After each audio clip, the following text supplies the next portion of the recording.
तो हम आपको रानी बना लेते। महाराज, मैं आपकी दासी बनके ही खुश हूँ। मुझे रानी बनने का कोई लोभ नहीं।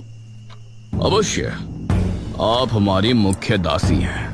ये कहकर महाराज ने उसका हाथ पकड़कर उसे अपने करीब खींच लिया। महाराज, ये आप क्या कर रहे हैं? महाराज ने दमयंती को कसकर गले लगा लिया। तुम हमारी दासी हो, एक दासी का कर्तव्य पूर्ण कीजिए। ये सुनकर दमयंती हैरान रह गई। उसकी चीखें कक्ष के बाहर तक जा रही थी। नहीं, छोड़िए मुझे, छोड़िए, नहीं। और उसके बाहर खड़ा पहरेदार भी उनको सुनकर मुस्कुरा रहा था।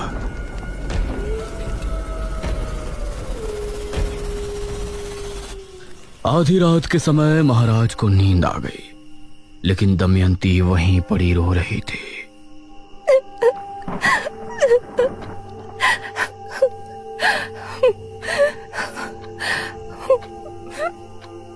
उसने एक बार महाराज की तरफ गुस्से से देखा और फिर बाहर निकली। उस समय बाहर खड़ा पहरेदार भी सो गया था। अब दमयंती महल से भी चुपचाप निकल आई, लेकिन अब उसे समझ नहीं आ रहा था कि वो कहाँ जाए। वो आंसू बहाती हुई सुनसान रास्ते से आगे बढ़ रही थी। तभी उसे कुछ याद आया।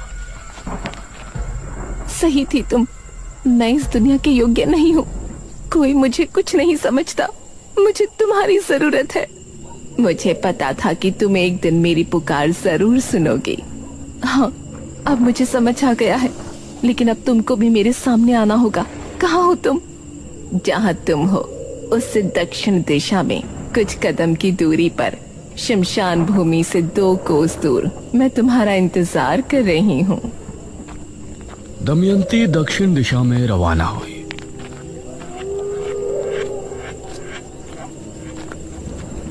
और कुछ कदम चलने के बाद वो शमशान भूमि पहुंची। उसके बाद 2 कोस चलने के बाद वो एक जगह पहुंची जहां उसने देखा एक स्त्री कुंड के सामने बैठी है। आओ दमयंती।